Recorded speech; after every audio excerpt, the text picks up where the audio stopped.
Imagine waking up every morning in a 6 by 8 foot cell. Not for 1 year, not for 10, but for 43 years. Imagine everyone forgetting you existed, your name buried under decades of silence. No apology, no justice, no compensation, just time lost. This is the story of Kevin Strickland, a man who spent more than 4 decades behind bars for a crime he did not commit, a life stolen by the system. And when they finally let him go, they gave him nothing. Kevin Strickland was just 18 years old in 1978. He lived in Kansas City, Missouri, a place where, like so many black communities in America, justice had always been handed out unequally. He wasn't a gangster. He wasn't violent. He had a few run-ins, but nothing major.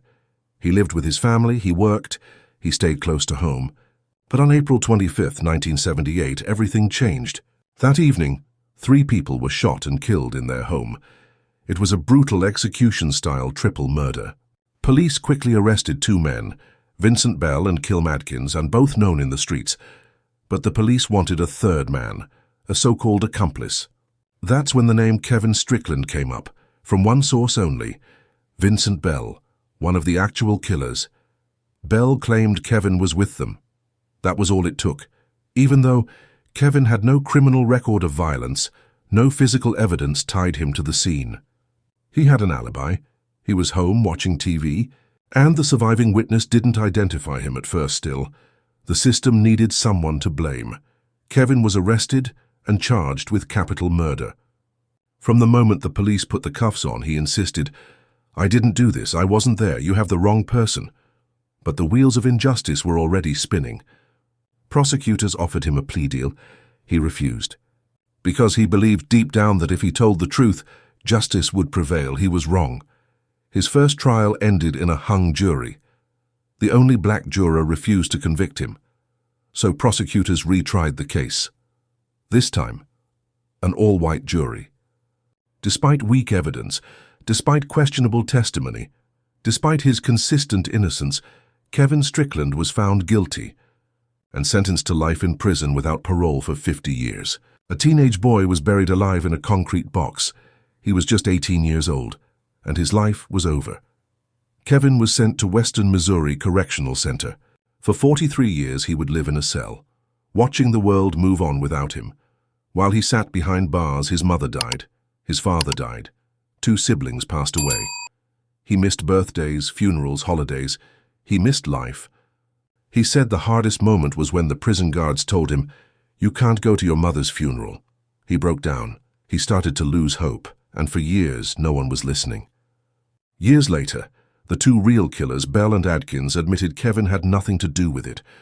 Even the sole surviving witness, the woman who originally testified against him, recanted her statement. She said police pressured her. She had been wrong. Every major piece of evidence collapsed. Still, courts refused to reopen the case. Why? Because Missouri didn't allow prosecutors to correct a wrongful conviction unless it came from within their own jurisdiction. It was a legal loophole that meant Kevin stayed locked up, even after the truth was known. In 2021, Jackson County prosecutor Jean Peters Baker took a fresh look. She was shocked. She told the press, "Kevin Strickland is factually innocent. He should be released immediately." That year, the Midwest Innocence Project joined the fight. Public pressure grew. Celebrities, journalists, and advocates began to speak out. Finally, after 43 years, the Missouri Supreme Court heard the case. On November 23, 2021, a judge ruled that Kevin Strickland had been wrongfully convicted. He was released that day. He walked out of prison at 62 years old. No apology, no family waiting, no money, just silence. The media swarmed him, cameras, questions, flashbulbs, but Kevin didn't smile. He didn't cheer. He simply said, "They took my life away. I'll never get it back." Here's what's truly sickening. Because Missouri only offers compensation if you're exonerated via DNA evidence, Kevin got nothing. No back pay, no support, no health care, not even a formal apology from the state. Years, that's over 15,000 days, gone, and Missouri gave him $0. It was the longest wrongful imprisonment in Missouri history, and the 5th longest in U.S. history. And after 43 years in a cage, the state told him, "You're free to go." But they never said, "We're sorry." Since his release, Kevin has been speaking out. He now uses a wheelchair. Years of prison life left his body broken. He lives off donations raised by supporters. Over 1 million was crowdfunded through GoFundMe. But that's not justice. That's a band-aid on a national wound. No one has been held accountable. Not the prosecutors, not the detectives, not the judge, not the system. Kevin's story has become a symbol of everything that's wrong with the American justice system.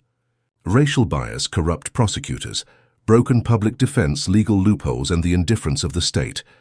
Let's leave this part in his own words. "We have to make sure this never happens to anyone else. I'm not the only one. There are so many others still behind bars, waiting for someone to listen." Kevin Strickland didn't just lose 43 years.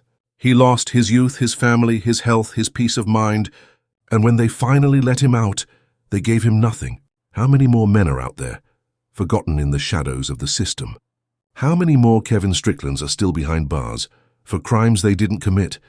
This isn't just a tragedy, this is a mirror. And it's asking, what kind of justice system lets this happen and calls itself fair, Kevin Strickland? 43 years, zero compensation, never forgotten.